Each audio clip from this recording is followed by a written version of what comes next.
দেশে কি মানে পুরুষ মানুষের আকাল পড়ছে? কি দুনিয়া এলো রে ভাই! আপনারা যারা পুরুষ আছেন কচু গাছের লাগে গলায় দড়ি দেন। এই খবর দেখার থেকে না মানে মৃত্যুবরণ করা ভালো। মানে ব্যাপারটা হলো, আজকে খবরে দেখলাম যে এক নারী আর এক নারীর প্রেমে পড়ছে।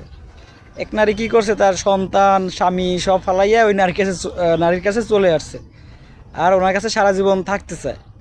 এখন আমার প্রশ্ন হলো ভাই, আল্লাহ তাআলা নারী সৃষ্টি করছে পুরুষের জন্য, আবার পুরুষ সৃষ্টি করছে নারীর জন্য, দুজন দুজনের জন্যই সৃষ্টি করছে, তাই না?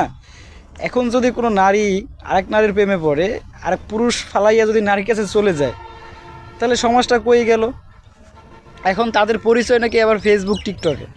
এখন একবার চিন্তা করুন, এই ফেসবুক আর এই টিকটক আমাদের কি পরিমাণে সমাজটাকে আসলে শেষ করে দিতে আছে। আমরা পুরুষ হিসেবে আজকে আসলে কলঙ্কিত।